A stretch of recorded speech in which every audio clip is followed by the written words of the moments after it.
সে রাজনৈতিক দল ডাকাত দানব রাক্ষস ওদের দ্বারা কখনোই জনগণের উপকৃত হতে পারে না। আর একটি কথা বলেছিলেন যে আপনারা যে অবস্থা করলেন আপনাদের উপর আল্লাহর গজব পড়বে। নিজের ক্ষমতাকে মজবুত করবেন, নিজের ক্ষমতা আজীবনের জন্য টিকে থাকবেন। তারা নিজের চোখেই নিজের পতন দেখলেন।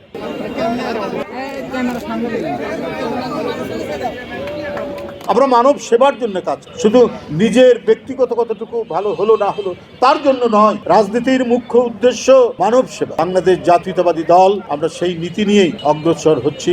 আজকে সেটি তার প্রমাণ। রাষ্ট্র যদি হয় কোনো ব্যক্তির বা কোনো গোষ্ঠীর লুটপাটের জায়গা, তাহলে সে রাজনৈতিক দল লুটেরা, সে রাজনৈতিক দল ডাকাত দানব রাক্ষস ওদের দ্বারা কখনোই জনগণের উপকৃত হতে পারে না। স্বামীকে নির্মমভাবে হত্যা করলো যে স্বামী, দেশপ্রেমিক যে স্বামী দেশে গণতন্ত্র ফিরিয়ে দিয়েছিলেন এবং স্বাধীনতাকে মজবুত করেছিলেন, তার স্বামী বিজড়িত সেই ক্যান্টনমেন্টের বাড়ি থেকে দেশনেত্রী বেগম খালেদা জিয়াকে যখন তার মাল পত্র কিছুই না দিয়ে বের করে দেওয়া হয়, আমরা খুব একটা তার চোখে অশ্রু দেখিনি, কান্নার পানি দেখিনি, কিন্তু সেদিন দেখলাম মৃদু তার চোখ দিয়ে পানি পড়ছে। আর একটি কথা বলেছিলেন যে আপনারা যে অবস্থা করলেন আপনাদের উপর আল্লাহর গজব পড়বে। ম্যাডাম এখনো বেঁচে আছেন, এদেশের জনগণ বেঁচে আছে, আমরা গজব দেখছি।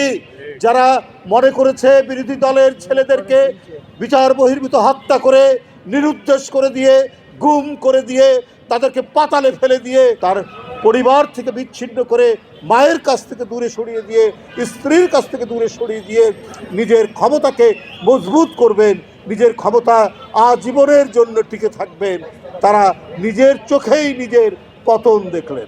সে কথা আমি বলতে চাই না, গতকাল বিএনপির পক্ষ থেকে যা বলার বলেছে, কিন্তু আল্লাহ যে সত্যি একজন রয়েছেন এবং আল্লাহ পৃথিবীতে অন্যায়ের বিচার পৃথিবীতেই করিয়ে দেন, এটি প্রমাণিত হয়েছে। দিনের ভোট রাত্রে করে বিনা ভোটে নির্বাচন করে টিকে থাকতে চেষ্টা করেছে। এত গুম খুন, এত বিচার বহির্ভূত হত্যা, এত টাকা ব্যাংক থেকে হরিলুট। 2018 সালের দিনের ভোট রাত্রে এইটি করার জন্য 8,000 কোটি টাকা খরচ করেছিলেন শেখ হাসিনা।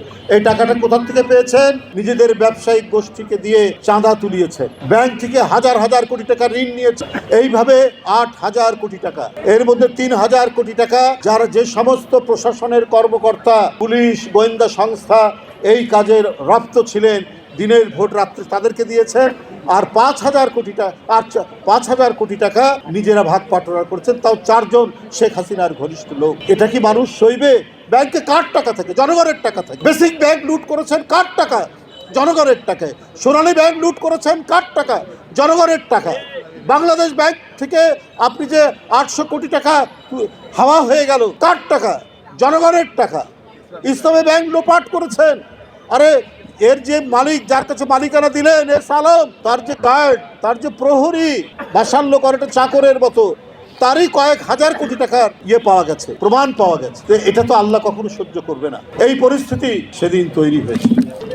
মানুষ আজ অনেক দিক থেকে তাদের যে দাবি আকাঙ্ক্ষা, বরং যারা শহীদ হয়েছে সেই সমস্ত পরিবার, আমি বগুড়ার একটি জানি, 4 বছর কি 5 বছর একটা শিশু গুলিতে আহত হয়েছিল আন্দোলনে। তো এদের যে আহাজারি আল্লাহ কি শুনবে না? ঠিকই আল্লাহ শুনেছেন এবং নিজেদের নেতা কর্মী দল সব ফেলে দিয়ে বাংলাদেশ থেকে নিজের বোনকে নিয়ে পালিয়ে গেলেন শেখ হাসিনা। যারা তার জন্য মানুষের উপর অত্যাচার করলো, ছাত্রলীগ, যুবলীগ, শ্রমিক লীগ, সব ফেলে পালিয়ে চলে গেলেন শেখ হাসিনা। এইটাই হয়। যারা অপরাধী, যারা লুট করে, যারা মানুষ হত্যা করে, যারা শিশুর রক্ত পান করে, কিশোরের রক্ত পান করে, তারা যখন পতন দেখে তখন নিজেদের লোককে ফেলে রেখে শুধুমাত্র নিজের আত্মীয় স্বজন এদের নিয়ে পালিয়ে যায়। আমরা দেখেছি না এজিদের পতন এইভাবেই হয়েছে।